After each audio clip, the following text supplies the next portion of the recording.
మరి వారందరి విజయంగా చెప్తూ నేను మా నరేందర్ రెడ్డి గారి పాత్రను తక్కువ చేయలేను.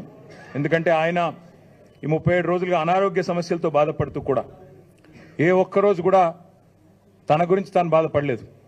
మేమెవ్వరం పోయి జైల్లో నరేందర్ రెడ్డి గారిని కలిసినా ఆయన మాకు చెప్పింది ఒకటే, అన్న నేను బాగానే ఉన్నాను, మీరు ఆ రైతుల సంగతి చూడండి, వారికి బెయిల్ ఇప్పించండి, తక్షణమే వారిని కాపాడండి, వారిని తొందరగా విడుదల చేయండి, అవసరమైతే నాకు 10 రోజులు ఎక్కువైనా పర్లేదు కానీ వారిని మాత్రం తొందరగా విడిపించండి, వారి కుటుంబాలు బాధపడతా ఉన్నాయి అని చెప్పిన ధీరోదాత్తుడు మా పట్నం నరేందర్ రెడ్డి. ముందుగా వారిని మాట్లాడవలసిందిగా కోరుతా ఉన్నాను.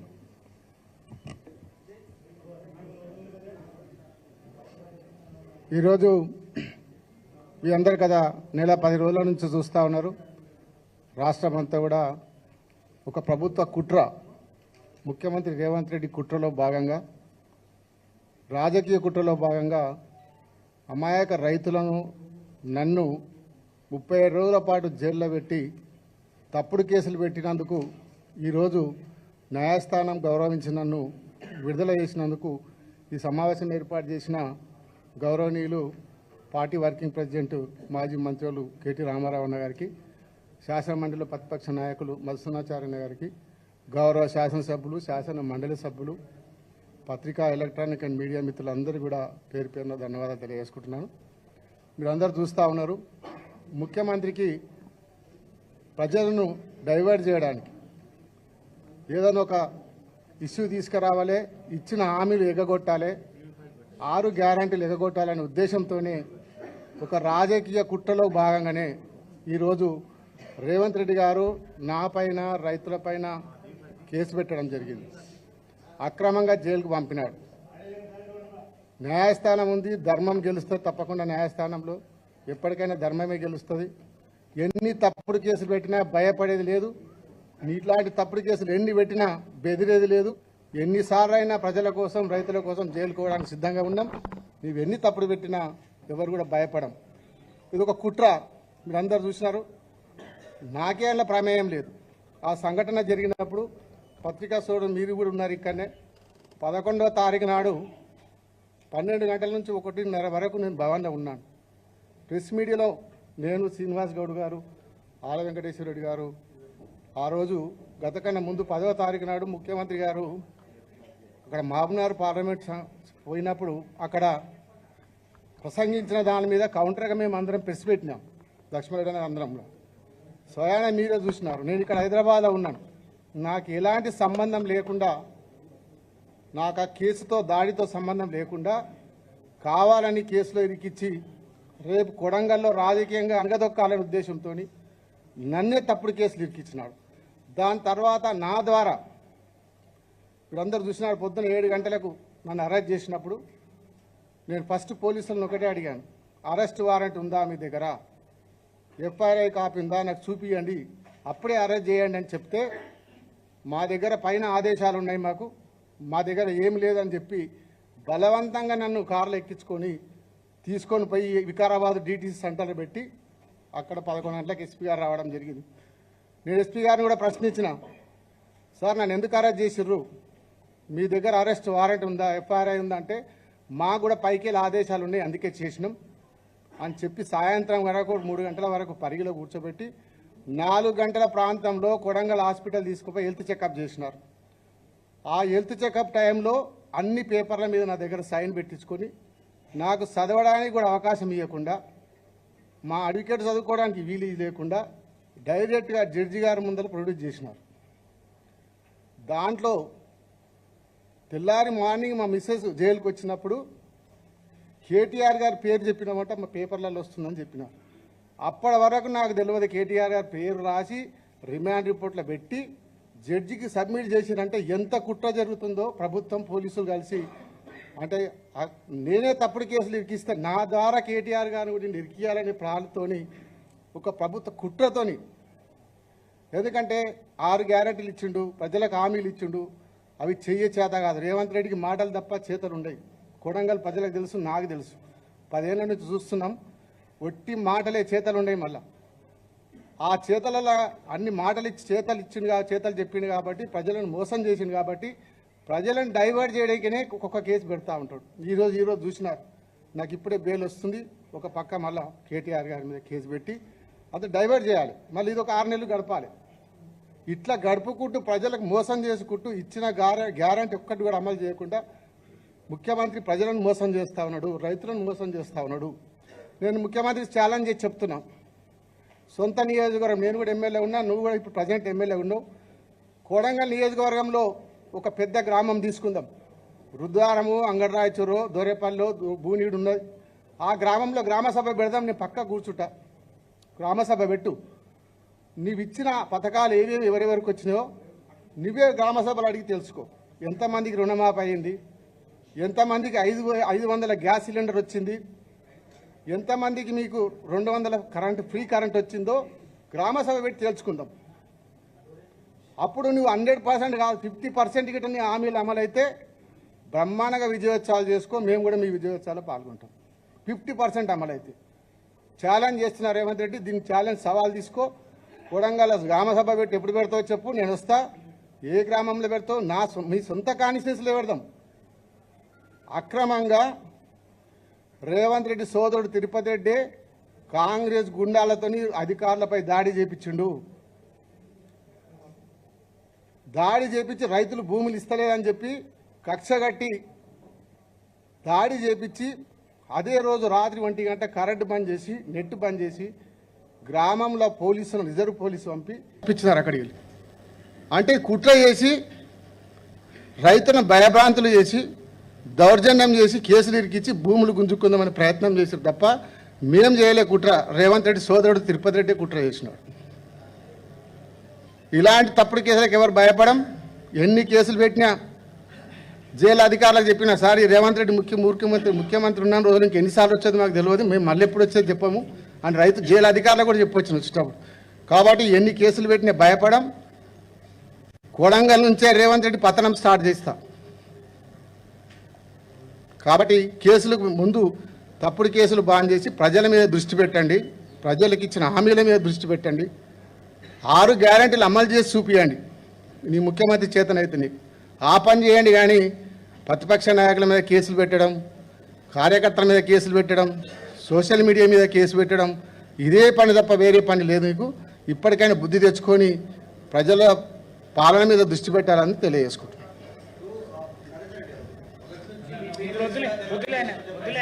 ఇప్పుడు వద్దులే, వేరే అంశం ఉంది కదా, దయచేసి.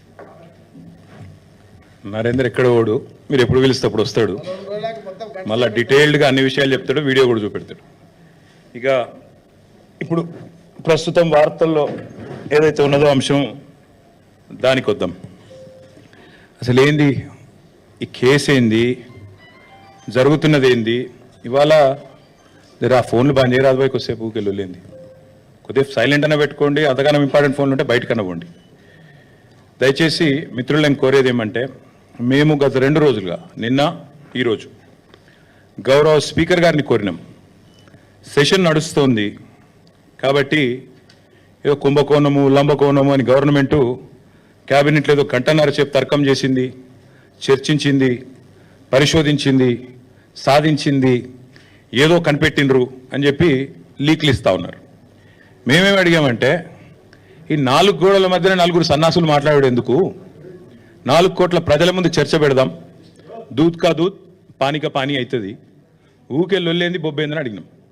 కానీ ప్రభుత్వం ఎంత భయపడుతుందంటే, ఇక్కడ వాళ్ళకు కూడా తెలుసు విషయం, ఇందులో ఏం లేదు, చేసేది లత్కోరు పని కాబట్టి సాటుమాటుకు చేయాలి తప్ప ఓపెన్గా చేస్తే ఇజ్జత్ పోతుంది. అందుకే తప్పించుకోలేక, మింగలేక, కక్కలేక ఓపెన్గా ఇలానే అసెంబ్లీలో కూడా అడిగినా, పెట్టు దమ్ముంటే చర్చ పెట్టు అసెంబ్లీలోని స్పీకర్ గారిని అడిగినా, చర్చకు రారు. నిన్న రేవంత్ రెడ్డికి ఉత్తరం రాసిన, ఏదో కేసు పీస్ అంటున్నావు కదా, పెట్టు చర్చ అసెంబ్లీలో దమ్ముందా అని అడిగిన, పత్తలేదు. రేపో లేకపోతే ఎల్లుండో ఆయనతో అసెంబ్లీ ఏదో నడిపించినట్టు చేసి తూతూ మంత్రంగా మైకులు వలిగేటట్టేదో సేమ్ సోది ఉపన్యాసాలు చెప్పి అవతల పడతారు తప్ప ఈ విషయం మీద చర్చించే దమ్ము ప్రభుత్వానికి లేదు. అసలు ఫార్ములా ఈ ఏంది, అసలు హైదరాబాద్ ఈ ప్రీ ఏంది, అసలు జరిగింది ఏంది.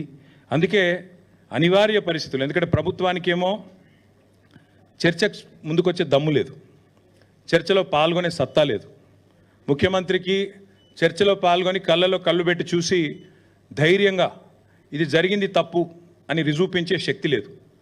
ఏదో కేసు పెట్టాలనే ఒక సాడిస్ట్ మెంటాలిటీ తప్ప ఇవాళ జరిగిందేందో కనీసం మీ ద్వారానన్నా ప్రజలకు చెప్పాలా. ముఖ్యంగా తెలంగాణ ప్రజలకు ఎవరైతే ఇవాళ మమ్మల్ని ఎవరైనా రోడ్డు మీద గుర్తుపడుతున్నారంటే దానికి కారణం తెలంగాణ ప్రజలు. ఎందుకంటే వారు ఓట్లేస్తే నేను ఇప్పటికీ 5 సార్లు ఎమ్మెల్యేగా గెలిచినవాడిని, ఉప ఎన్నికతో కూడా కలుపుకుంటే 5 ఎలక్షన్లు గెలిచినవాడిని. కాబట్టి తప్పకుండా వారికన్నా నిజాలు చెప్పాలా అన్న ఉద్దేశంతో ఈరోజు ఈ ప్రెస్ కాన్ఫరెన్సు మా సోదరుడు నరేందర్ రెడ్డి గారిని ఆహ్వానించడానికి, అదేవిధంగా మరి ఈ విషయంలో కూడా వాస్తవాలు ప్రజలకు చెప్పడానికే నేను ప్రత్యేకంగా ఈ ప్రెస్ కాన్ఫరెన్స్ నిర్వహిస్తాను. జరిగింది ఏంటి మీకు లాస్ట్ టైం కూడా చెప్పాను, మళ్ళొక్కసారి చరిత్ర చరణం అయినప్పటికీ కొద్దిగా మీకు బోర్ కొట్టినప్పటికీ దయచేసి సావధానంగా వినాలని రిక్వెస్ట్. హైదరాబాదులో ఇండియాలో ఈ car racing, motor sports racing అనేది రావాలని, ఈ క్రీడగా బహుళ ప్రాచుర్యం పొందిన ఈ మోటార్ స్పోర్ట్ రేసింగ్ ఏదైతే ఉందో ఇక్కడికి తేవాలని చాలా ప్రయత్నాలు గతంలో కూడా జరిగినాయి. చంద్రబాబు నాయుడు గారు ముఖ్యమంత్రిగా ఉన్నప్పుడు 2001వ సంవత్సరంలో ఆనాడు ఫార్ములా 1 రేస్ని ఇక్కడికి తేవాలని చాలామంది మిత్రులు కూడా మీడియాలో ఫార్ములా 1ని ఫార్ములా ఈని కలగాపులగా చేసి వాడుతున్నారు. దయచేసి అందుకే మీకు వివరంగా చెప్తా ఉన్నాను. ఫార్ములా 1, 2, 3, 4 అవేమో regular internal combustion engines, ice engines అంటారు వాటితో జరిగే రేసులు. ఫార్ములా ఈ అంటే ఎలక్ట్రిక్ వాహనాలతో జరిగే రేసు ఫార్ములా ఈ. ఇవన్నీ కూడా FIA కిందికి వస్తాయి, ఫెడరేషన్ ఆఫ్ ఇంటర్నేషనల్ ఆటోమొబైల్స్ అని, దాని కిందికి వస్తాయి. ఎట్లయితే క్రికెట్లో మనకు BCCI, ICC రెండు ఉంటాయి. BCCI అంటే Bharat cricket board of cricket control India, ICC అంటే ఇంటర్నేషనల్ క్రికెట్ కౌన్సిల్. అట్లాగే ఇందులో కూడా 2 అసోసియేషన్స్ ఉన్నాయి. ఒకటి FMSCI, federation of motor sports clubs India, same BCCI మాదిరిగా ఇండియాలో ఒకటి ఉంది. అదే మాదిరిగా మళ్ళీ ఇంటర్నేషనల్గా FIA, ఫెడరేషన్ ఇంటర్నేషనల్ ఆటోమొబైల్. ఆ FIA అనేది ఎపెక్స్ బాడీ, దాని కిందనే F1, F2, F3, F4, FE అంటే ఫార్ములా ఈ. ఈ రేస్లన్నీ కూడా వాళ్ళ కిందనే నడుస్తాయి. ఎప్పుడైతే చంద్రబాబు నాయుడు గారు 2001, 2, 3 ఆ ప్రాంతంలో ఈ బర్నీ ఎకెల్స్టోన్ అని ఆయన ఫార్ములా 1 యొక్క CEO ఆయనను కలిసి మీరు హైదరాబాద్కి రండి, మీరు ఇక్కడ రేస్ పెట్టడానికి కావాల్సిన ఏర్పాట్లు నేను చేస్తాను ప్రభుత్వ పరంగా అని ప్రయత్నం ప్రారంభించారు. కానీ దురదృష్టం ఆ ప్రయత్నం ఫలవంతం కాలేదు, ఫర్ వాట్ ఎవర్ రీజన్. అప్పటికి చంద్రబాబు నాయుడు గారు 2004లో ఓడిపోయారు, అది కూడా ఒక కారణం కావచ్చు. కానీ చంద్రబాబు నాయుడు గారు ఓడిపోక ముందే ఆయన ప్రభుత్వంలో ఉండంగానే ఇవాళ గోపన్పల్లి, మనకిప్పుడు ఫైనాన్షియల్ డిస్ట్రిక్ట్ పక్కనే ఉన్న ప్రాంతం గోపన్పల్లి, అక్కడ 580 ఎకరాల భూసేకరణకు నోటీసులు కూడా ఆనాడు ప్రభుత్వం ఇవ్వడం జరిగింది రెవెన్యూ డిపార్ట్మెంట్ ద్వారా. దేనికి? ఒక formula 1 race track, permanent track ఇండియాలో బిల్డ్ చేయాలి, దానికి హైదరాబాదే కేంద్రం కావాలి అనే కోరికతో ఆనాడు చంద్రబాబు నాయుడు గారి ప్రభుత్వం ఒక బలమైన ప్రయత్నం చేసింది. దురదృష్టం వారి ప్రభుత్వం పోయింది. ఆ తర్వాత వచ్చిన కాంగ్రెస్ ప్రభుత్వం వాళ్ళు దాన్ని పట్టించుకోలేదు. అట్లే ఆ రైతులు కూడా ఎవరైతే ఆ గోపన్పల్లిలో భూసేకరణ నోటీసులు రిసీవ్ చేసుకున్న వాళ్ళు ఉన్నారో వారు అప్పటి నుంచి ఇప్పటివరకు న్యాయ పోరాటం చేస్తూనే ఉన్నారు. ఆ రైతుల్లో ఒక ఆయన రేవంత్ రెడ్డి కూడా ఉన్నాడు. ఈరోజు ముఖ్యమంత్రిగా ఉన్న రేవంత్ రెడ్డికి కూడా అక్కడ 15 ఎకరాల భూమి ఉంది. సో ఇప్పుడు నేను చెప్పే స్టోరీ అంతా రేవంత్ రెడ్డికి కూడా ఎరికే. ఆయన గుంజుకున్నాడా లేకపోతే నిజంగానే రిజిస్టర్ చేసుకున్నాడా అది నాకు ఎరకలేదు. కానీ గోపనపల్లిలో భూమి ఉందని ఆయన అఫిడవిట్లో కూడా చూపెట్టిండు. ఎలక్షన్ అఫిడవిట్లో కూడా రేవంత్ రెడ్డి గారి ఎలక్షన్ అఫిడవిట్లో కూడా నాకు 15 ఎకరాల భూమి గోపనపల్లిలో ఎక్కడైతే ఫార్ములా 1 కోసం ఆనాటి అప్పటి తెలుగుదేశం ప్రభుత్వం భూసేకరణ నోటీసులు ఇచ్చిందో అందులో నాకు కూడా ఉన్నది అని చెప్పి రేవంత్ రెడ్డి గారు కూడా అఫిడవిట్లో, ఎలక్షన్ అఫిడవిట్లో కూడా మొన్న 2023 ఎలక్షన్ అఫిడవిట్లో కూడా డిక్లేర్ చేశారు. తదనంతరం ప్రయత్నాలు జరిగినాయి దేశంలో. ఈ F1 అనే రేసును తేవాలి, ఎందుకంటే చాలా విస్తృతమైన ప్రచారం కలిగిన బాగా పాపులర్ రేస్ F1. దాని చుట్టూ మర్చెండైజింగు, దాని చుట్టూ కొన్ని సిటీల యొక్క గ్రోతే దాని చుట్టూ. మొనాకో అనే ఒక సిటీ ఉంటుంది, ఒక కంట్రీ కమ్ సిటీ. అది మొనాకోలో జరిగే కంట్రీ వరల్డ్ ఫేమస్. అక్కడ పెద్ద పెద్ద వాళ్ళు ప్రపంచంలో ఉండే బిలియనీర్లు అందరూ దిగుతారు. అసలు ఆ మొనాకో అనే సిటీ వెలుగులోకి వచ్చిందే ఈ ఫార్ములా 1 రేస్ వల్ల. అట్లా ఒక ఫార్ములా 1 రేస్ని ప్రపంచవ్యాప్తంగా ఒక అంచనా ప్రకారం 200 కోట్ల పైచిలకు మంది చూస్తారు. 2 బిలియన్ ప్లస్ పీపుల్ చూస్తారు. అంత popular racing formula 1 racing. So మన దేశంలో కూడా ప్రయత్నాలు జరిగి చివరికి ఉత్తరప్రదేశ్లో అప్పుడు జేపీ గ్రూప్ అని ఉండేది, ఇప్పుడు కూడా ఉన్నట్టుంది, జయప్రకాష్ గ్రూప్. నోయిడాలో వారు ఒక ట్రాక్ కట్టారు, పెద్ద ట్రాక్ కట్టి ఆ ట్రాక్లో ఫార్ములా 1 వాళ్ళని ఒప్పించి మొత్తానికి ఉత్తరప్రదేశ్ నోయిడాలో డబ్బులు మేము పెడతాము అని చెప్పి 1700 కోట్ల రూపాయలు ఖర్చు చేసి, ఇది ఎప్పుడు నేను చెప్పేది 2009-10 ఆ ప్రాంతంలో 1700 కోట్ల రూపాయలు ఖర్చు చేసి ఆనాడు 2009, 10, 11, ఎందుకంటే ఒక రేస్ అనేది ఒక సంవత్సరం కోసం జరగదు. రేస్ అనేది ఎప్పుడైనా కూడా ఒక 4 సంవత్సరాలు 3 సంవత్సరాలు సైనింగే, ఎందుకంటే ఒకటేసారి అట్లా వచ్చి ఇట్లా రేస్ చేసి వెళ్ళిపోవడానికి కాదు, ఉండదు. డెఫినెట్గా ఒకసారి దాన్ని ఏమంటారు క్యాలెండర్లోకి రావాలి, ప్రచారం జరగాలి. ఇప్పుడు నేను చెప్పాను అబుదాబి గ్రాండ్ ప్రీ ఉంటుంది, లాస్ వేగస్లో ఉంటుంది, తర్వాత సౌపాలోలో ఉంటుంది, ఇట్లా క్యాలెండర్ ఉంటుంది అనమాట. 12 నెలల్లో ప్రతి 2వ శనివారం ఇది ఉంటుంది రేసు. అవన్నీ ముందే డిసైడ్ అయ్యి ఉంటాయి ఎక్కడెక్కడ రేస్ జరుగుతుంది అని చెప్తే మోటార్ స్పోర్ట్స్ ఎంతూజియాస్ అందరూ కూడా అయితే టీవీలో చూడడమో లేదా టికెట్లు కొనుక్కొని అక్కడ పోయి రేస్ చూడడమో ప్రత్యక్షంగా ఇవన్నీ జరుగుతూ ఉంటాయి. సో అట్లా ఉత్తరప్రదేశ్కి మొత్తానికి వాళ్ళు పట్టుకొచ్చారు, జేపీ గ్రూప్ వాళ్ళు పట్టుకొచ్చినారు. 3 సంవత్సరాలు జరిగింది race, 9, 10, 11. For whatever reason 3 సంవత్సరాల తర్వాత వాళ్ళకు ఫార్ములా 1 వాళ్ళు ఇక మళ్ళీ మేము రాము ఇండియాకి అని చెప్పి క్యాన్సిల్ చేసుకొని 11 తర్వాత వాళ్ళు వెళ్ళిపోయినారు. ఈ రీజన్స్ నాకు తెలియదు, కానీ దాదాపు అప్పట్లో జేపీ గ్రూపు అక్కడ ఉత్తరప్రదేశ్ ప్రభుత్వము అందరు కలిసి ఖర్చు పెట్టిన అమౌంట్ 1500 నుంచి 1700 కోట్లు, 1500 నుంచి 1700 కోట్ల రూపాయలు ఆ రేస్ నిర్వహణ కోసం ఖర్చు పెట్టారు. సరే, అందులో కొంత రెవెన్యూ కూడా వచ్చి ఉంటుంది, వచ్చిన వాళ్ళు చూడడానికి స్పాన్సర్స్ దానికి దీనికి కొంత రెవెన్యూ కూడా వచ్చి ఉంటుంది. తర్వాత ఇంకా మళ్ళీ భారతదేశంలో మోటార్ స్పోర్ట్స్ రేసులు ఆ స్థాయిలో ఎన్నడూ జరగలేదు, చిన్నవి జరుగుతుంటాయి. ఫార్ములా 4 రేస్ అని మొన్ననే చెన్నైలో జరిగింది. నిన్నగాక మొన్న మీరు చూసింటారు, అమిత్ షా గారు జమ్మూ కాశ్మీర్లో ఫార్ములా 4 రేస్ జరిగింది, ఇది గర్వకారణం భారతదేశానికి అని కూడా మొన్ననే ట్వీట్ చేశారు, చూసింటారు మీరు. అట్లాగే చెన్నైలో మొన్ననే అక్కడి ప్రభుత్వం స్టాలిన్ గారు, వారి కుమారుడు డిప్యూటీ సీఎం ఉదయ్ స్టాలిన్ 42 కోట్లు ప్రభుత్వం నుంచి ఖర్చు పెట్టి ఫార్ములా 4 రేస్.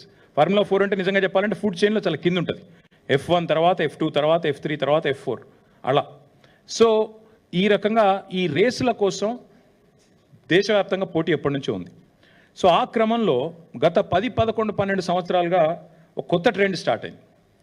ఈరోజు మనం 2024 సంవత్సరంలో ఉన్నాం, ఇంకా 4 రోజులు అయితే 2025లో ఉంటాం. గత 2013-14 నుంచి ఎప్పుడైతే ఐస్ ఇంజన్ పోయి, ఐస్ అంటే ఇంటర్నల్ కంబషన్ ఇంజన్, డీజిల్ పెట్రోల్తో నడిచే ఇంజన్లు, అది పోయి ఎలక్ట్రిక్ వాహనాలు రావడం స్టార్ట్ అయిందో, ఎలక్ట్రిక్ వెహికల్స్ రావడం స్టార్ట్ అయిందో, అప్పటి నుంచి రేసింగ్లో కూడా ఎలక్ట్రిక్ వెహికల్స్ని తీసుకురావాలనే ఒక కొత్త కాన్సెప్ట్తోని ఈ ఫార్ములా ఈ అంటే ఈ అంటే ఎలక్ట్రిక్, ఆ రేసింగ్ స్టార్ట్ అయింది. ఆ రేసింగ్ స్టార్ట్ అయిన తర్వాత దానికి కూడా విస్తృతమైన ప్రచారం వచ్చింది, దానికి కూడా విపరీతమైన ప్రచారం, విపరీతమైన అట్రాక్షన్ వచ్చింది. సో ఈ క్రమంలో మన గవర్నమెంట్ తెలంగాణలో ఇక్కడ టీఆర్ఎస్ గవర్నమెంట్, బీఆర్ఎస్ గవర్నమెంట్ ఏర్పడిన తర్వాత 2014లో మేము చాలా ఆలోచన చేసినాం, ఏ సెక్టర్స్లో మనం పెట్టుబడులు ఆహ్వానించవచ్చు, ఏ రంగాల్లో మనం విస్తృతంగా తెలంగాణ ప్రయోజనాలను కాపాడవచ్చు. ఆ ఉద్దేశంతో 14 థ్రస్ట్ ఏరియాస్ అంటారు, 14 కీలక రంగాలను ఐడెంటిఫై చేసి మా ఇండస్ట్రియల్ పాలసీలో, ఆనాటి టీఆర్ఎస్ గవర్నమెంట్ ఇండస్ట్రియల్ పాలసీలో 14 రంగాలను ఐడెంటిఫై చేశాం. అందులో ఒకటి ఆటోమొబైల్ రంగం, అందులో ఒకటి రెన్యూవబుల్ ఎనర్జీ. ఆటోమొబైల్ రంగం, అదేవిధంగా రెన్యూవబుల్ ఎనర్జీ రంగం, ఈ రెండిటి కలయికనే ఎలక్ట్రిక్ వెహికల్స్. అందుకే ఏమనుకున్నామంటే ముందుగా ఎలక్ట్రిక్ వెహికల్ పాలసీ తీసుకొని రావాలి, భవిష్యత్ అంతా కూడా ఎలక్ట్రిక్ వాహనాలది అవుతుంది. ప్రజలు ఈ కాలుష్యంతో సతమతం అవుతూ ఉన్నారు, ముఖ్యంగా ఈ వెహిక్యులర్ పొల్యూషన్ ఏదైతే ఉందో మనం చూస్తూ ఉంటాం. ఎప్పుడైనా బండి మీద పోతుంటే ముంగట బస్సు గుప్పమని ముఖం మీద పొగొడితే ముఖం అంతా మసైపోతుంది. కాబట్టి భవిష్యత్ అంతా ఎలక్ట్రిక్ వాహనాలదే, ఎలక్ట్రిక్ బస్సులు కానీ ఎలక్ట్రిక్ కార్లు కానీ బహుళ ప్రాచుర్యం పొందుతాయి. ఇవి భవిష్యత్తులో ఫార్ములా 1 ఉండకపోవచ్చు, ఉంటే గింటే మళ్ళీ ఫార్ములా ఈ రేసే ఉంటుందని చెప్పి మనం ఈ క్రమంలో, అంటే మళ్ళీ ఒక ఎగ్జాంపుల్ చెప్తా ఉన్నా, అది కూడా చంద్రబాబు నాయుడు గారు చెప్తా ఉన్నా. చంద్రబాబు నాయుడు గారు ముఖ్యమంత్రిగా ఉన్నప్పుడు 2001లో జినోమ్ వ్యాలీ అని ఒకటి పెట్టారు, షామీర్పేట దగ్గర, తుర్కపల్లి దగ్గర పెడితే ఈరోజు ఆ జినోమ్ వ్యాలీ నుంచి ప్రపంచవ్యాప్తంగా మనకి వ్యాక్సిన్ల ఉత్పత్తికి అదొక కేంద్రమైంది, ఒక హబ్ అయింది. అంటే మొక్క ఒకరు నాటొచ్చు, విత్తనం ఒకరు పెట్టొచ్చు, కానీ దాని ఫలాలు అల్టిమేట్గా భవిష్యత్ తరాలకు అందుతాయి. అట్లా ముందు చూపుతో కొన్ని కార్యక్రమాలు ప్రభుత్వాలు చేయాలి, చేస్తాయి. బుద్ధున్న ప్రభుత్వం అంటే చేస్తుంది. మేము కూడా ఏమనుకున్నామంటే తెలంగాణలో కేసీఆర్ గారి నాయకత్వంలో ఆటోమొబైల్ మరియు ఈ రెన్యూవబుల్ ఎనర్జీ ఎలక్ట్రిక్ వెహికల్స్ దీనికి తెలంగాణ భారతదేశంలోనే కేంద్రంగా ఉండాలి అనే ఎజెండాతో ప్రయత్నాలు ప్రారంభించే క్రమంలో స్టడీ చేశాం. చెన్నైలో ఒక ఆటోమొబైల్ కేంద్రం ఉంది, అక్కడ చాలా కంపెనీలు ఫోర్డ్ లాంటి కంపెనీలు మ్యానుఫ్యాక్చరింగ్ పెట్టాయి. అట్లాగే పూణేలో కొన్ని ఆటోమొబైల్ పార్ట్స్ తయారు చేసే కంపెనీలంతా కూడా అక్కడ ఉన్నాయి. మరి మనం ఏం చేయొచ్చు అని ఆలోచించినప్పుడు మనకు సముద్ర తీరం లేదు, ఈకోసిస్టమ్ లేదు, మరి ఏం చేయాలి అని ఆలోచించి ఎలక్ట్రిక్ వాహనాలను బలంగా ప్రోత్సహిద్దాం, వాటికి సంబంధించిన మొత్తం ఈకోసిస్టమ్ అంతా ఇక్కడే డెవలప్ చేద్దామన్న ఎజెండాతో ఆ క్రమంలో హైదరాబాద్కి ప్రాచుర్యం రావడానికి హైదరాబాద్ని ప్రపంచ పటంలో ఎలక్ట్రిక్ వెహికల్ ఎంతూజియాస్ట్ దృష్టిలో పెట్టడానికే ఫార్ములా ఈ రేస్ వాళ్ళని అప్రోచ్ అయిన తర్వాత జరిగింది ఏంటి అంటే మీకు ఒకసారి సీక్వెన్స్ చెప్తాను నేను. మనము వాళ్ళతోన అప్రోచ్ అయ్యి ఒక మొట్టమొదటి అగ్రిమెంట్ ఎప్పుడు సైన్ చేశామంటే 25 అక్టోబర్ 2022. ఇది వరుసగా 4 సీజన్స్ కోసం సైన్ చేశాం. ఇదేదో రేసు కోసమో రేస్ నుండి వచ్చే గ్లామర్ కోసమో చేసింది కాదు. రేస్ చుట్టూ ఒక తెలంగాణ మొబిలిటీ వ్యాలీ అనేది ఏర్పాటు చేయాలి, జినోమ్ వ్యాలీ మాదిరిగా. అందులో ఇన్నోవేషన్ జరగాలి, రీసెర్చ్ జరగాలి, మ్యానుఫ్యాక్చరింగ్కి తెలంగాణ హబ్ కావాలి. ఎలక్ట్రిక్ వాహనాలకు భారతదేశంలో అడ్డా ఎక్కడుంది అంటే తెలంగాణ ఉంది అని ప్రపంచం మాట్లాడుకోవాలి. ఇది మా ఎజెండా. దానికోసమే ఇదంతా కూడా చేసి మేము ఫార్ములా ఈ వాళ్ళతో సంప్రదించి వాళ్ళు రామన్నారు. ముందు మాకు ఇండియాలో ఫార్ములా 1 గతంలో చేదు అనుభవం ఉంది కాబట్టి మేము రాము, ఇండియాలో ఇన్ఫ్రాస్ట్రక్చర్ ఆ స్థాయిలో ఉందా అన్నారు. వారిని ఒప్పించడానికి చాలా ప్రయత్నాలు చేయాల్సి వచ్చింది. వారిని ఒప్పించడానికి, వారిని కలవడానికి చాలా తంటాలు పడి మొత్తానికి ఒప్పించినాం. సియోల్ లాంటి నగరాలతో పోటీపడి సాధించి హైదరాబాద్కి, అంటే ఇది భారతదేశం యొక్క ఈవెంట్, ఇది ఒక హైదరాబాద్ ఈవెంటో తెలంగాణ ఈవెంటో కాదు. Formula E was coming to India and incidentally we were able to get that to our state and our city Hyderabad. 25/10/2022 రోజు మనం మొట్టమొదటిసారి వారితో ఒక అగ్రిమెంట్లోకి ఎంటర్ అయ్యాం. Between municipal administration department from government of Telangana and వాళ్ళ వైపు నుంచి ఫార్ములా ఈ వాళ్ళు, అదేవిధంగా ఒక ప్రమోటర్. ఎందుకంటే ఈ రేస్ జరపాలి అన్నప్పుడు కొంత ఖర్చు అవుతున్నప్పుడు ప్రైవేట్ వ్యక్తుల్ని భాగస్వాములు చేసి వాళ్ళకు కూడా అడ్వర్టైజింగ్ రైట్స్ ఇచ్చి, ఎందుకంటే 50 కోట్ల మంది చూసే రేసు ఫార్ములా ఈ కాబట్టి వారికి కూడా ప్రాచుర్యం కలిగే విధంగా, వారికి కూడా లాభం కలిగే విధంగా అడ్వర్టైజింగ్లో చేయాలని చెప్పి అట్లా ప్లాన్ చేసి మొత్తానికి ఏఎస్ జెన్ అనే ఒక కంపెనీ, గ్రీన్ కో అనే కంపెనీ ఉంటుంది, దాని సబ్సిడరీ, వాళ్ళతోన మనం అగ్రిమెంట్ చేసుకున్నాం. మొత్తం అన్ని క్లియర్గా రాసుకున్నాం. అగ్రిమెంట్లో ఏం హేరాఫేరీ లేదు, ఏం నా దగ్గర అగ్రిమెంట్ కాపీ కూడా ఉంది, ఇంకా ఇంత ఉంది, అది అందులో అన్నీ ఉన్నాయి. ఒకవేళ గొడవ అయితే ఎడుకోవాలి, ఏ కోర్టుకోవాలి, ఏ ఆర్బిట్రేటర్ కోవాలి, అవన్నీ కూడా అలా రాసుకొని ఇది 22 అక్టోబర్లో మనకు ఒప్పందం అయింది. 23 జనవరిలో 23 ఫిబ్రవరి 10 అప్పుడు రేస్ కూడా బ్రహ్మాండంగా కండక్ట్ చేశాం. ఒక రేస్ అంటే కేవలం ఆ ఒక్కరోజు కోసం జరిగిన రేస్ కాదు, దాని చుట్టూ ఆ వారం అంతా కూడా మొబిలిటీ వీక్ అని సెలబ్రేట్ చేశాం. అందులో ఇన్వెస్ట్మెంట్లు అనౌన్స్ చేశాం. హ్యుండై 1400 కోట్లు, అమర్ రాజా బ్యాటరీస్ 9500 కోట్లు, ఇంకా చాలా ఇప్పుడు నాకు గుర్తులేవు కానీ చాలా ఎలక్ట్రిక్ కంపెనీలు వచ్చినాయి. ఆనంద్ మహీంద్రా గారు వచ్చారు, Mahindra racing was a part of it. Anand Mahindra గారు కూడా చాలా గర్వంగా చాలా గొప్పగా ట్వీట్ చేసినారు, అసలు అద్భుతమైన రేసు మనం ఇక్కడ జరగడం అనేది మనందరికీ ఆనందదాయకం అని. చాలామంది పెద్దలు కూడా వచ్చినారు. ఇది కేంద్ర మంత్రి కిషన్ రెడ్డి గారు రేస్కి వచ్చి ఆయన మాట్లాడిన మాట మన ఒక స్థానిక తెలుగు ఛానల్తో పూర్తిగా కేంద్ర ప్రభుత్వ సహకారంతో ఈ రేస్ జరుగుతోంది అని కొంత క్రెడిట్ కొట్టేసే ప్రయత్నం కూడా చేశారు. ఏ పాత్ర లేదు, మను లేదు, కానీ కొంత క్రెడిట్ కొట్టేసే ప్రయత్నం కూడా చేశారు. అనురాగ్ ఠాకూర్ గారు ఆయన వచ్చినాడు, ఆయన కూడా వచ్చి ప్రైజులు కూడా ఇచ్చారు. ఆయన ఇది అనురాగ్ ఠాకూర్ గారు, అప్పుడు ఆయన కేంద్ర క్రీడల శాఖ మంత్రి. ఇక ఆనంద్ మహీంద్రా గారు, ఇప్పుడే నేను చెప్పాను, Mahindra racing was a part of it. Mahindra group Anand Mahindra గారు చైర్మన్ అండ్ CEO, వారు కూడా వచ్చారు. వారి రేసింగ్ టీం కూడా పాల్గొన్నది. వారితో పాటు ఇంకా చాలామంది ప్రముఖ నటులు, చాలామంది పెద్ద వాళ్ళు, పాపులర్ పర్సన్స్ చాలామంది వచ్చారు. సచిన్ తెందుల్కర్ గారు, అదేవిధంగా వారితో పాటు చాలామంది స్పోర్టింగ్ లెజెండ్స్ కూడా వారితో పాటు బాంబే నుంచి ఇతర ప్రాంతాల నుంచి వచ్చారు. అదేవిధంగా ఇక ప్రపంచవ్యాప్తంగా వీళ్ళంతా పాపులర్ డ్రైవర్స్, చాలా సూపర్ స్టార్లు. ఇప్పుడు మనకు అర్థం కాదు ఈ స్పోర్ట్, కానీ అర్థమైన వాళ్ళకి తెలుస్తుంది. ఇప్పుడు మనకి ఇక్కడ రామ్ చరణ్లు, షారుఖ్ ఖాన్లు ఎట్లనో అక్కడ వాళ్ళకు కూడా ఆ స్పోర్ట్ తెలిసిన వాళ్ళకి, ఆ క్రీడ తెలిసిన వాళ్ళకి వీళ్ళందరూ సూపర్ స్టార్లు.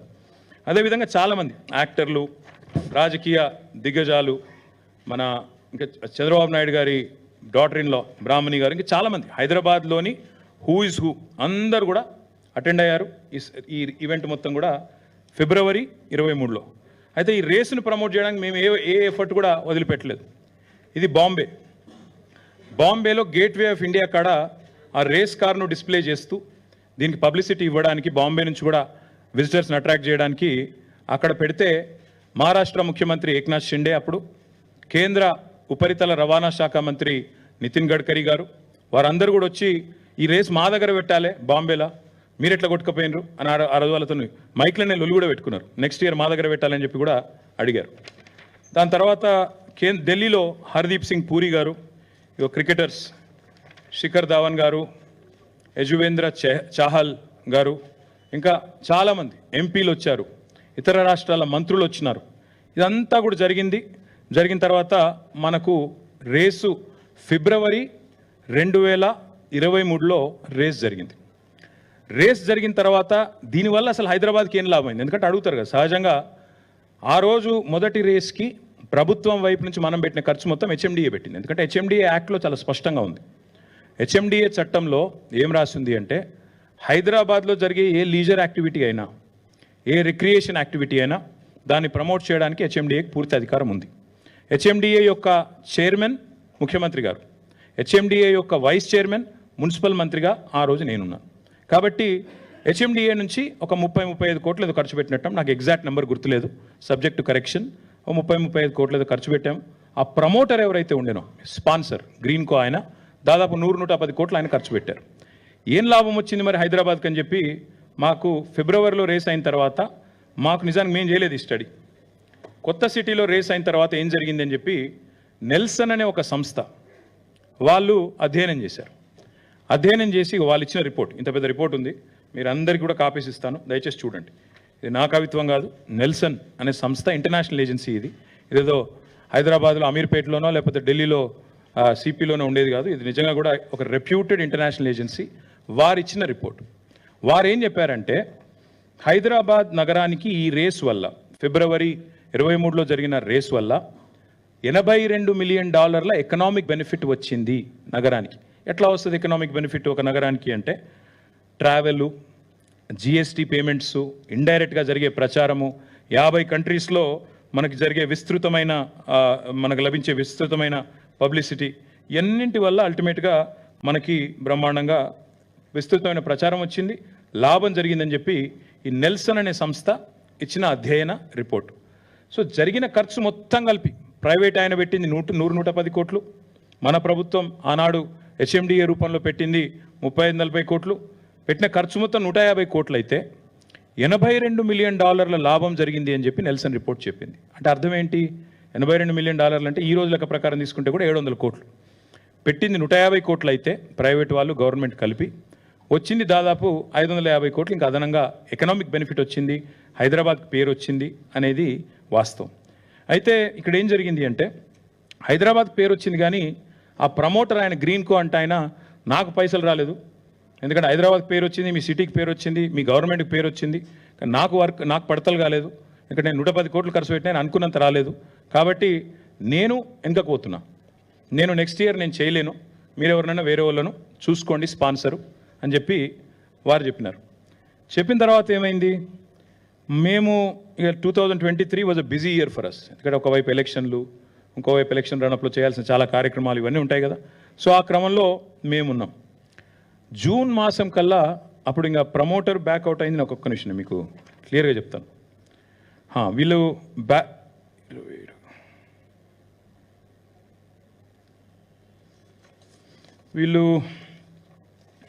ఒక సెకండ్, మొత్తానికి గ్రీన్కో వాళ్ళు బ్యాక్అవుట్ అయిపోయారు. బ్యాక్అవుట్ అయిపోయిన తర్వాత మనకి జూన్ జూలై ఆ టైంలో నాకు ఆనాటి మా సెక్రటరీ అరవింద్ కుమార్ గారు నా దగ్గరికి వచ్చారు.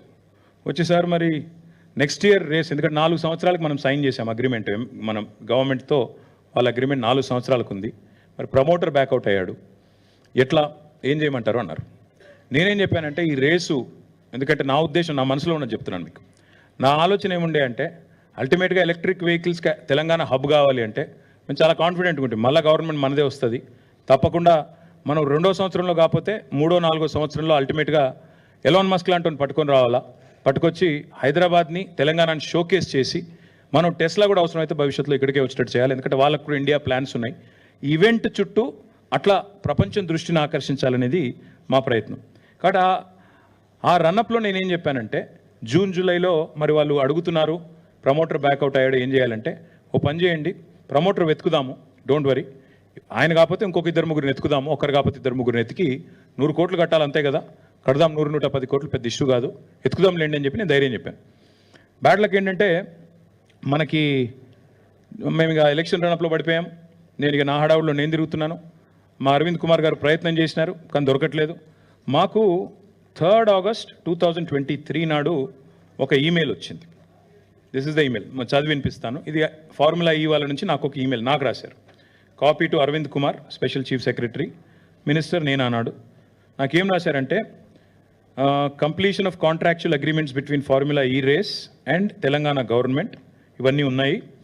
నేను ఏం రాస్తారంటే ఆయన, first of all having followed the recent news I'd like to send my admiration on how government of Telangana has navigated challenging situation etc.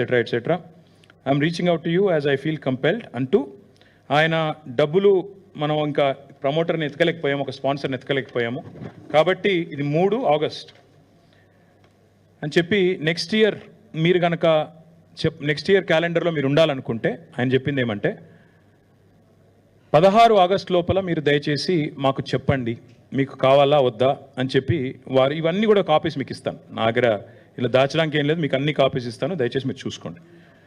ఇవన్నీ ఇచ్చిన తర్వాత మీరు కావాలంటే ఎప్పుడంటే అప్పుడు మళ్ళీ ఫోన్లో మాట్లాడొచ్చు, నాతో జూమ్ కాల్లో ఉండొచ్చు అని ఆల్బర్టో లాంగో, ఈయన founder and chief championship officer of formula ఈ, ఆయన రాసిన లెటర్ 3 ఆగస్ట్ 2023.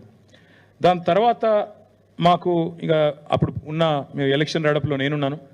నేనేం చెప్పానంటే అరవింద్ కుమార్ గారికి ఒక పని చేద్దాం, హెచ్ఎండిఏ యాక్ట్లో మనకు లీజర్ యాక్టివిటీ కానీ రిక్రియేషన్ కానీ ఇవన్నీ కూడా ప్రమోట్ చేసేదానికి అవకాశం ఉంది. 55 కోట్లు ముందు కడదాం మనం, ఎందుకంటే రేస్ ఆపుకోవాలి మనం. ఇంపార్టెంట్ పాయింట్ ఏంటంటే ఇక్కడ రేస్ మన దగ్గర ఉండాలి, పోనీయద్దు. ప్రమోటర్ని ఎత్తుకుదాం, ఏముంది మళ్ళీ గవర్నమెంట్లోకి వస్తాం మనం. దయచేసి మనం తర్వాత నవంబర్ 29 తర్వాత మన అధికారంలోకి వచ్చిన తర్వాత ఎవరో ఒకరు నేను పట్టుకుంటాను బ్రదర్, మీరు వరి కాకండి. అమర్ రాజా లాంటి వాళ్ళు ఇంకోరు ఎవరో 20-25 కోట్లు పెట్టమంటే వాళ్ళకి పెద్ద ఇష్యూ కాదు, పెడతారు అని చెప్పినాక ఓకే అని చెప్పేసి అరవింద్ కుమార్ గారు 2 దఫాలుగా 2 ఇన్స్టాల్మెంట్స్లో, ఎగ్జాక్ట్ డేట్స్ కూడా నేను మీకు చెప్తాను, వాళ్ళకి డబ్బులు పంపించడం జరిగింది. ఎప్పుడు అంటే ఒకటేమో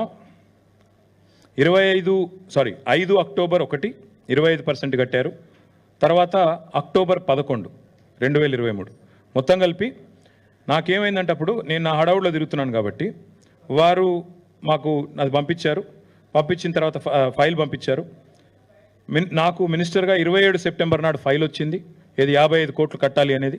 నేను ఓకే అని సైన్ చేసినాను. సైన్ చేసిన తర్వాత కట్టింది మేము అక్టోబర్ 5 ఒకసారి, అక్టోబర్ 11 రెండోసారి, అంటే 2 ఇన్స్టాల్మెంట్లు కట్టాం. కట్టిన తర్వాత వాళ్ళు డిక్లేర్ చేశారు ఎప్పుడు, అక్టోబర్ 19. మేము అక్టోబర్ 5, 11 కట్టిన తర్వాత అక్టోబర్ 19 నాడు హైదరాబాద్ను క్యాలెండర్లో ఇంక్లూడ్ చేస్తూ నెక్స్ట్ సీజన్కి వాళ్ళు స్టేట్మెంట్ ఇచ్చారు. అంటే ఆ డబ్బులు కట్టడం వల్లనే రేసు మనకు మిగిలింది, లేకపోతే రేసు పోయేది, క్యాన్సిల్ అయ్యేది, మనం అబాస్ పాలయ్యేవాళ్ళం.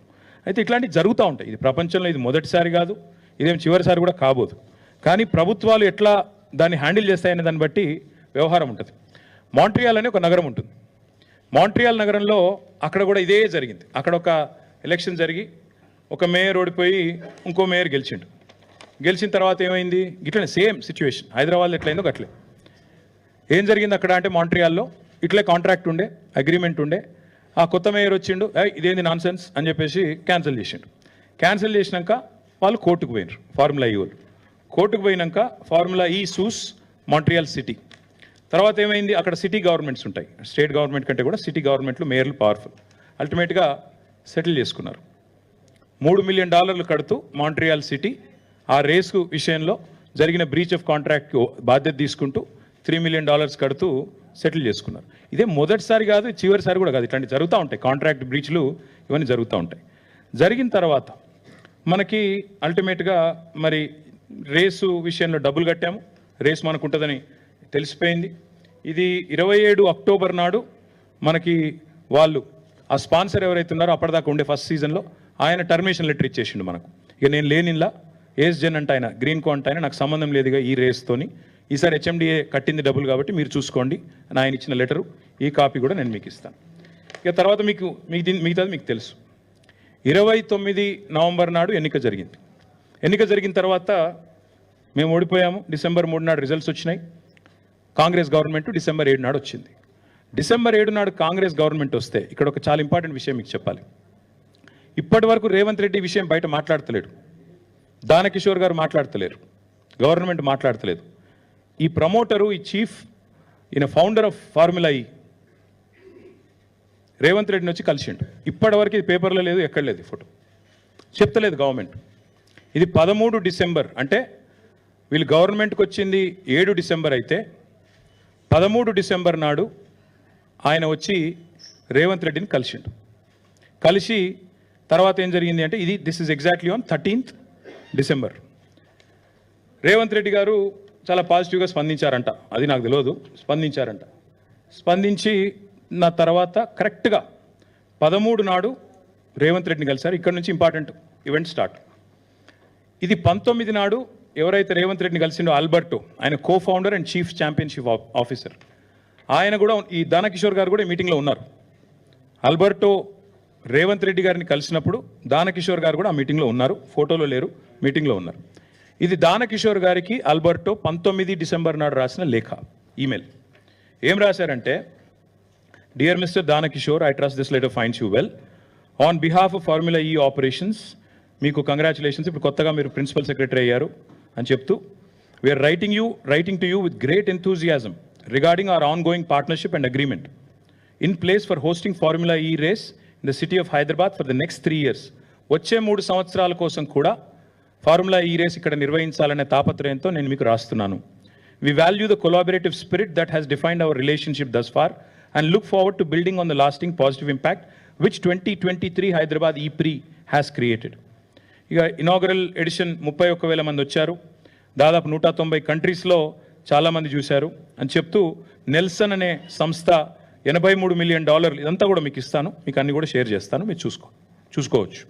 $83 మిలియన్ లాభం జరిగిందని చెప్పి రాశారు అని రాస్తూ, ఇక్కడ నుంచి important. Following my encouraging personal meeting with chief minister Revanth Reddy last Wednesday in Hyderabad, we kindly request written confirmation that newly elected government will progress with the existing agreement between Formula E operations and the MA and UD department. As part of the confirmation to the event, I'd also like to request your commitment to an operational delivery plan of the event. And JP Formula E event director, with whom you had fruitful conversation earlier, will be in touch with you. And cheptu detailed ga email ras ayina emantarante, indulo chaala important line endante, I fully appreciate the short preparation time to familiarize yourself with Formula E project, yet I am required to request the receipt of a letter of confirmation of the event commitment by no later than 21st December 2023, close of business India time.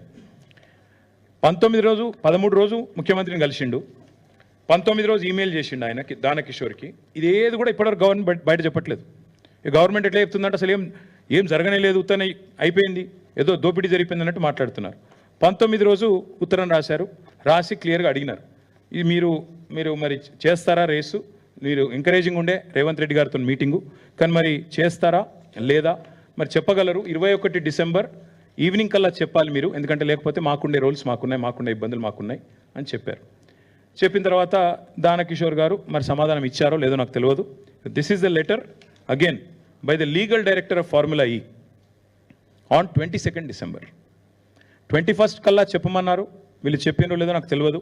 22nd నాడు వాళ్ళ legal director, formula ఈ వాళ్ళ legal director Dana Kishore గారికి ఉత్తరం రాశారు. ఏమని, this letter is sent, basically terminate చేస్తున్నాం, breach జరిగింది, కాంట్రాక్ట్ బ్రీచ్ జరిగింది, మీరు పైసలు కట్టలేదు కాబట్టి మరి Dear Danakishore, following our letter dated 19th December, which contained requirements still unaddressed from your side, FEO has no option but to formally notify you, pursuant to section 23.1 of the Schedule 2 of the agreement, that MANUD department is in material breach of our agreement due to failure to pay a significant amount of fees.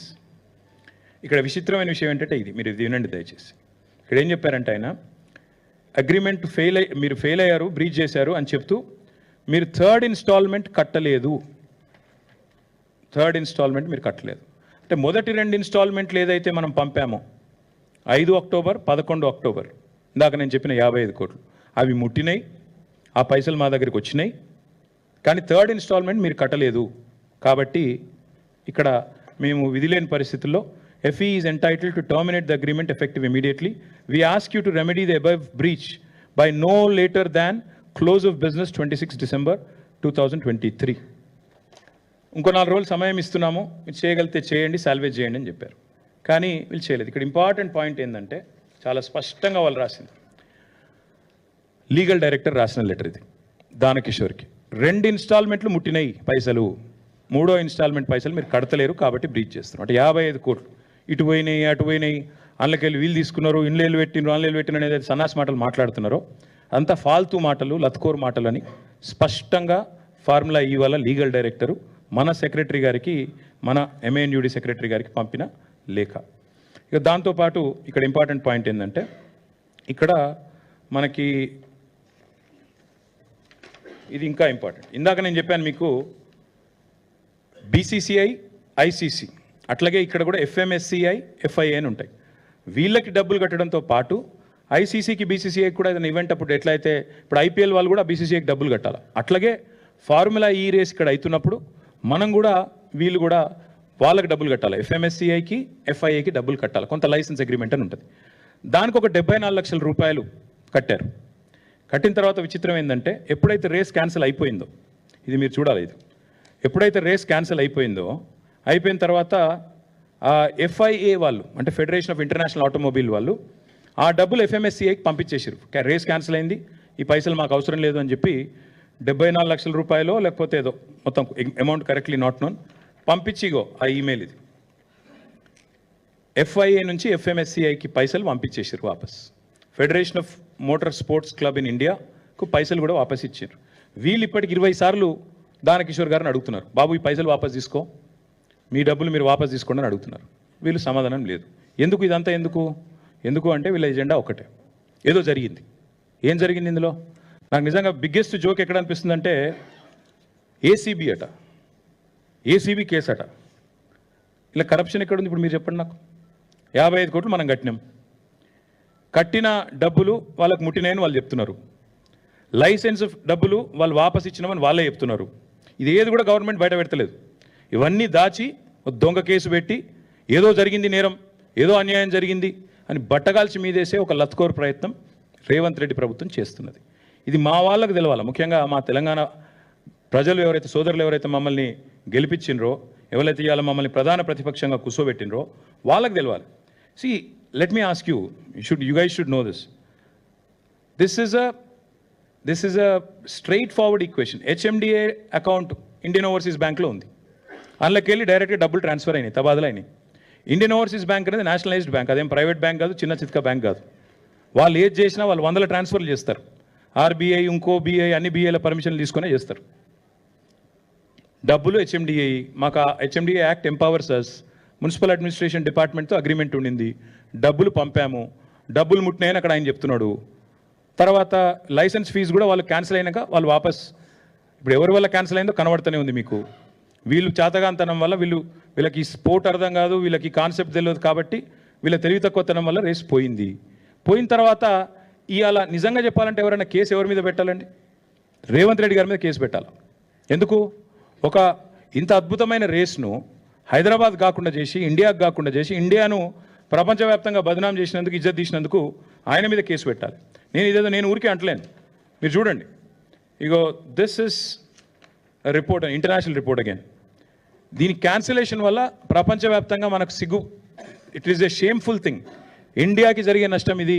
Motor స్పోర్టింగ్లో మళ్ళీ ఎవడు నమ్మడు వీళ్ళను, it's an indelible mark, ఇది మంచిది కాదు వీళ్ళకి అని చెప్పి రేసర్లు, రేస్ డ్రైవర్లు వాళ్ళందరూ మాట్లాడిన మాట. నేను అనేదల్లా నాకు అర్థం కాదు. ఇంకొక మాట కూడా చెప్పాలి చివరిగా, చాలా ఇంపార్టెంట్ ఇది. సరే కేసు వీళ్ళేదో పెట్టిరు, ఇవాళ FIR పెట్టిండ్రు. ఫార్ములా ఈవోలు కూడా ఏం చేశారు తెలుసా? ఇక వాళ్ళు కూడా కేసు వేసారు. ఎందుకంటే ఒరిజినల్ అగ్రిమెంట్లో ఏముంది, ఏం డిస్ప్యూట్ వచ్చినా ఆర్బిట్రేషన్ కోవాలని ఉంది. అందుకే వాళ్ళు ఏం చేసిండ్రు, వీళ్ళు ఇంటర్నేషనల్ చేంబర్ ఆఫ్ కామర్స్ అక్కడ వాళ్ళు ఆల్రెడీ ఆర్బిట్రేషన్ కూడా ఫార్ములా ఈకి ఎంఎన్యూడి డిపార్ట్మెంట్ మధ్యన జరుగుతున్న ఈ తగాదా తెలుసండి. ఎట్లా అయితే మాంట్రియాల్కి సంబంధించి ఇందాక నేను చెప్పాను మీకు, మాంట్రియాల్ ఇది మీరు చూడండి, మాంట్రియాల్లో కూడా ఇట్లా రేస్ క్యాన్సిల్ అయింది. క్యాన్సిల్ అయినాక మరి ఫార్ములా ఈ వాళ్ళు వాళ్ళతో లిటిగేషన్ పోయినరు. ఆఖరికి $3 million లిటిగేషన్ సెటిల్ అయింది. అట్లాగే సెటిల్ చేయాలన్న ఉద్దేశంతో హరీష్ సాల్వే అనే ఒక ప్రముఖ లాయర్ ఉంటారు. ఆ లాయర్ని పెట్టుకొని వీళ్ళు లండన్ నుంచి వీళ్ళు ఈ ఆర్బిట్రేషన్ ప్రొసీడింగ్స్ కూడా వీళ్ళు స్టార్ట్ చేశారు. ఇది ఏది చెప్తలేదు ప్రభుత్వం.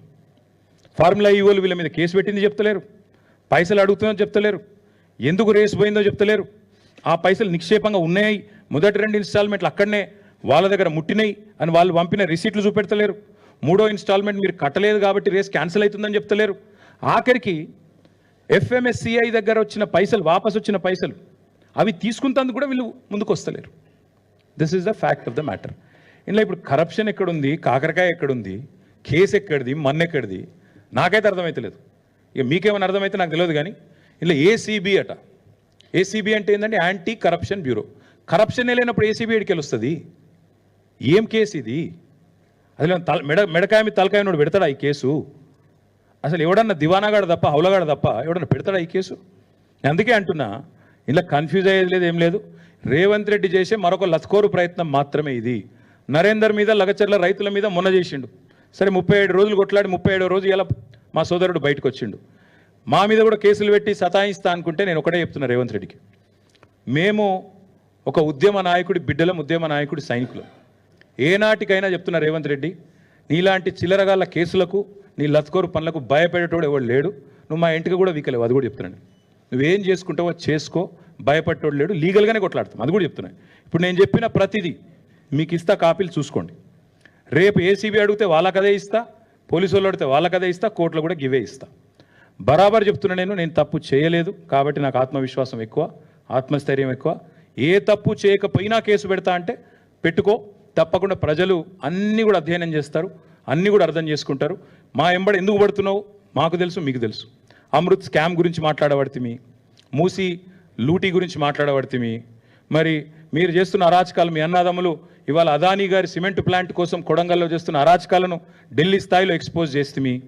నీ అదానీతో మీ వాళ్ళు అంటగాగుతున్న విధానం, మీ సీక్రెట్ మీటింగ్లు బయట పెడితిమి కోహినూరు హోటల్లో. ఇవన్నీ చూసినాక సహజంగానే నీకు కొంత కడుపుమంట ఉంటుంది, మేము అర్థం చేసుకోగలుగుతాను నీ బాధ. కానీ ఇక్కడ భయపడేటోడు ఎవడు లేడు. నువ్వేం చేసుకుంటావో చేసుకో, తప్పకుండా నేను అడుగుతా ఉన్నా. ఇవన్నీ నేను చూపెట్టిన అన్నీ కూడా these are all subject to scrutiny. మీరు you can scrutinise all of these, you can reach out to formula E. మీరు ఎవరెవరిని కలవదలుచుకుంటే, ఎవరెవరిని అడగదలుచుకుంటే వారిని అడగండి. తప్పకుండా మేము హైదరాబాద్ బ్రాండ్ ఇమేజ్ పెంచేదానికి, తెలంగాణ బ్రాండ్ ఇమేజ్ పెంచేదానికి, తెలంగాణను ప్రపంచ పటంలో ఎలక్ట్రిక్ వెహికల్స్ రంగంలో పెట్టడానికి చేసిన ఒక ప్రయత్నం ఈ ఫార్ములా ఈ రేస్ అనేది. అందులో ఒక చిన్న అంకం, దానికి 55 కోట్లు అనేది పెద్ద ముచ్చట కాదు, పెద్ద లెక్క కాదు. కాబట్టి దాన్ని ఏదో భూతద్దంలో పెట్టి ఇందులో కుంభకోణం జరిగిందంటే నేను మళ్ళీ చెప్తున్నా, ఆ 55 కోట్లు ముట్టినాయి, మా దగ్గర ఉన్నాయి అని ఫార్ములా ఈ వాళ్ళు నీకు ఉత్తరం రాసిండ్రు. ఆ లెటర్ నిమ్మంగట్ ఉంది, మీకు ఇస్తాను. అందులో లైసెన్స్ ఫీజు కూడా వాపస్ పంపి తీసుకో, నువ్వు వాపస్ 74 లక్షలు 75 లక్షలు అని చెప్పి FMSCI వాళ్ళు నీ గవర్నమెంట్ని అడుగుతా ఉన్నారు, నీ సెక్రటరీని అడుగుతున్నారు. అది కూడా మీరు చెప్తలేరు. అన్నిటికీ మించి ఆల్రెడీ ఫార్ములా ఈ వాళ్ళు మీతో ఆర్బిట్రేషన్ సూట్ కొట్లాడుతున్నారు, అది కూడా నువ్వు చెప్తలేవు. ఇవాళ నా మీద కేసు పెడితే నువ్వు ఫార్ములా ఈ మీద కూడా పెట్టాల్సి వస్తుంది. ఎందుకంటే నేను అనుచిత లబ్ధి చేకూర్చినా నువ్వు అంటున్నావు. అనుచిత లబ్ధి చేకూరిస్తే ఆల్రెడీ ఆర్బిట్రేషన్ వాళ్ళు నీ మీద వేసిండ్రు. మరి ఫార్ములా ఈతో నువ్వు కేసేస్తే, వాళ్ళ మీద కూడా కేసేస్తే ప్రపంచవ్యాప్తంగా తెలంగాణ ప్రభుత్వం ఇజ్జత్ పోదా? ఇంత ఫ్రివలస్ కేసు, ఎంత హౌలా అయినా, ఎంత హౌలా ప్రభుత్వం ఇది అని చెప్పి తెలంగాణ ప్రభుత్వం లాఫింగ్ స్టాక్ కాదా ప్రపంచవ్యాప్తంగా? Will this not bring international shame to India? అసలు వీళ్ళకు మోటార్ స్పోర్ట్స్ అంటేనే తెలియదు, మూర్ఖులు, రాజకీయ పరిజ్ఞానం లేని వాళ్ళు అని అనుకోరా? ప్రపంచంలో నవ్వుకోరా? కాబట్టి రేవంత్ రెడ్డి గారికి నేను కోరేది, కేసు పెట్టదలుచుకుంటే పెట్టుకో, కానీ ప్రపంచవ్యాప్తంగా తెలంగాణ పరువు తీయకు. ఇప్పటికే రోజు దివ్యమైన తెలంగాణను, దివాలా తెలంగాణ అని మాట్లాడుతున్నారు. ఇంకోవైపు ఇట్లాంటి చిల్లర ప్రయత్నాలు. మేము భయపడం, లీగల్గా ఎదుర్కొంటాం. మా పార్టీ లీగల్ సెల్ చూసుకుంటుంది, న్యాయపరంగా ఏమేం చేయాలో వాళ్ళు చేస్తారు. మీతో నేను కోరేది, మా నాయకులతో నేను కూడా కోరేది ఏంటంటే, ఎలాంటి పరిస్థితినైనా శాంతియుతంగానే ఎదుర్కొంటాం. మేము ప్రజాస్వామిక పద్ధతుల్లో నిరసనలు చెప్తాం, ప్రజాస్వామిక పద్ధతుల్లోనే ఉంటాం తప్ప ఉద్యమాన్నే ప్రజాస్వామికంగా శాంతియుతంగా నడిపిన వాళ్ళం. పొరపాటున కూడా రేవంత్ రెడ్డి లాంటి చిల్లర నాయకుల చిల్లర ఎత్తుగడలకు మేము పడం. 100% చాలా పీస్ఫుల్గా ప్రొటెస్ట్ చేస్తాం, లీగల్గా కొట్లాడతాం. పొలిటికల్ కేసు కాబట్టి పొలిటికల్గా కొట్లాడతాం. ముమ్మాటికి ఈ ప్రభుత్వాన్ని మాత్రం ఈయన ఎన్ని డైవర్షన్ గేమ్లు ఆడినా అది కూడా చెప్తున్నాం. మళ్ళీ 420 హామీలు అమలు చేసేదాకా వీళ్ళని మాత్రం వదిలిపెట్టాం. ప్రజలకిచ్చిన ప్రతి వాగ్దానం 6 గ్యారంటీలు, 13 హామీలు, 420 దొంగ హామీలు అన్నీ అమలు చేసేదాకా వదిలిపెట్టాం. ఎన్ని కేసులు పెట్టుకున్నా అన్నీ ఎదుర్కొంటాం. Thank you. నేను మళ్ళీ చెప్తున్నా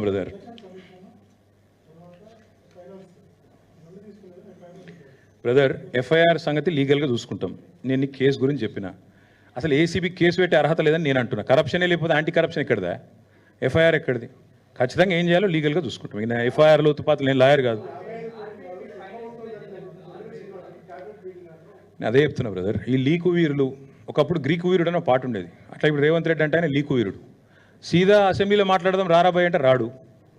ఒక మంత్రికి దమ్ము లేదు, దద్దమ్మలంతా మాట్లాడమని రేపు ముందుగా అసెంబ్లీ పెట్టమను. ఇప్పుడు నేను చెప్పింది తప్పు అయితే రేపు అసెంబ్లీలో చర్చ పెట్టమను. అంతపాటి సిపాయిలు అయితే నిజంగానే నేను చెప్పింది తప్పు అయితే రేపు అసెంబ్లీ ఉంది కదా పెట్టమను, అసెంబ్లీలో చర్చ పెట్టమను. వీళ్ళందరికీ ఇప్పుడు నేను వాస్తవాలు చూపెడతాను, వాళ్ళ వాస్తవాలు ఏందో వాళ్ళు చెప్పను. ఇప్పుడు ఆడ 4 గోడల మధ్యలో మాట్లాడు ఎందుకండి? 4 కోట్ల మంది ప్రజల ముందు మాట్లాడదాం. ఏం స్కామ్ మన స్కామ్ మాట్లాడదాం. బ్రదర్ నేను మళ్ళీ చెప్తున్నా, మనం సగం కట్టినాం వాళ్ళకు 55 కోట్లు ఏదో కట్టినాం, 55 ఎంతనో కట్టినాం. నాకు సరిగ్గా యాదికి లేదు, సంవత్సరం కింద ముచ్చట. ఇక లాస్ట్ 1 ఇయర్ అంతా కొట్లాడనే కదా, మీరే చూస్తారు కదా. సరిగ్గా పేపర్లు అన్నీ ఉన్నాయి కదా, పేపర్లు అన్నీ ఉన్నాయి, కాగితాలు అన్నీ ఉన్నాయి, పైసలు ఎన్ని పోయినాయి, ఎన్ని ఆడ ముట్టినాయి, లెక్కపత్రం ఒక్కొక్క అనా పైసతో సహా ఉంటుంది. ఎట్లా పోతుంది? మిగతాది ఇంకా కట్టాలి అన్నారు. 50% కట్టిరు, 50% కట్టాలి అన్నారు. ఆ లెక్క ప్రకారం మేబీ అనదర్ 50-55 crores ఉండొచ్చు.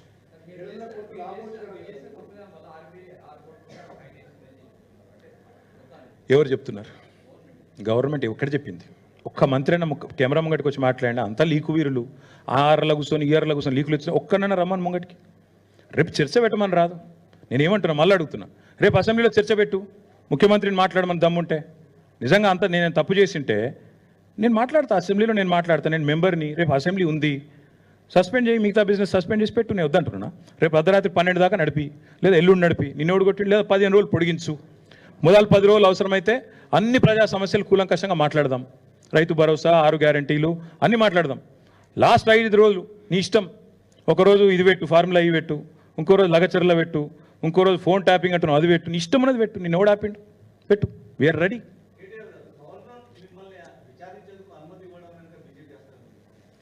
బ్రదర్ నేను ఒకటి మాత్రం పక్కా చెప్తున్నా, ఇందులో మరి ఆయనకి ఏం చెప్పినరో నాకు తెలియదు. ఆయన కూడా ఇట్లా ఏమైనా గోల్మాల్ చేయొచ్చు. ఇప్పుడు ఇవన్నీ ఈ డాక్యుమెంట్లు పబ్లిక్ డొమైన్లో లేవు. ఇవన్నీ గవర్నర్ గారికి ఇచ్చితే మేబీ ఆయన కూడా పునరాలోచిస్తున్నారేమో, నాకు తెలియదు. ఇప్పుడు నేను లేనిది నేను అనకూడదు. గవర్నర్ గారిని అనవసరంగా నేను ఆయనకు ఉద్దేశాలు ఆపాదించడం కరెక్ట్ కాదు. ఆయనకు కూడా దొంగ మాటలు చెప్పి ఒప్పించిర్రేమో. ఇప్పుడు వారిద్దరి మధ్యన జరిగిన ఉత్తర ప్రత్యుత్తరాలు, గవర్నర్కు గవర్నమెంట్కు జరిగిన ఉత్తర ప్రత్యుత్తరాలు నాకు తెలియనప్పుడు నేను అనవసరంగా గవర్నర్ గారికి మోటివ్స్ నేను పెట్టడం మంచిది కాదు. కానీ ఒకటి మాత్రం పక్క, ఇవన్నీ కూడా ప్రభుత్వం దాస్తా వచ్చింది ఈరోజు దాకా. ఫార్ములా ఈతో జరిగిన ఉత్తర ప్రత్యుత్తరాలు, పైసలు ముట్టిన రిసీట్లు, ఇవన్నీ కూడా నేరం జరిగిపోయింది, దొంగతనం జరిగింది అనేది డ్రామా ఆడుతుండ్రో ఇలా నేను బయట పెట్టినా. ఇప్పుడు నేను చెప్పింది తప్పైతే let chief minister hold discussion tomorrow in assembly. Brother ఇవాళ ఎఫ్ఐఆర్ అయిందట, ఒక నిమిషం, ఎఫ్ఐఆర్ అయిందట. ఇప్పుడు నేను గింత చెప్పినాక కూడా మెడకాయ మీద తలకాయ ఉన్నోడైతే గింత చెప్పినాక లెంపలు వేసుకున్నారే తప్పు జరిగింది అని చెప్పి సపడే కూకోవాలి. ఇక నేను బుద్ధి తక్కువని, నేను ఎవరినైతే వాడిని అరెస్ట్ చేస్తా, ఎల్ఎన్టీ సిఎఫ్ఓని కూడా అరెస్ట్ చేస్తా, ఆయన కేవలం ఒక మాట అన్నాడు కాబట్టి నాకు నచ్చలేదు కాబట్టి నేను అరెస్ట్ చేస్తా అనే మూర్ఖులతో ఏం మాట్లాడతాం? నేను ఒకటే చెప్తున్నా బ్రదర్, లీగల్గా నేనే తప్పు చేయలేదు, నాకు గుండె ధైర్యం ఉంది, నేనే తప్పు చేయలేదు. ఇప్పుడు మళ్ళీ దాని కాగితాలు నేను చూపెడుతున్నా. కరప్షన్ లేదు, కాకరకాయ లేదని చెప్తున్నా. ఇది ఏసీబీ అనేది అసలు వాళ్ళకి అర్హత కూడా లేదు ఇందులో ఉండడానికి. Anti corruption bureau has no right to be a part of this investigation because there is no corruption. If there is no corruption, where is anti-corruption bureau? That's my question. So therefore, all I'm saying is, we'll face it legally. Whatever it is, we'll face it legally and politically. Thank you. It's all I'm over there.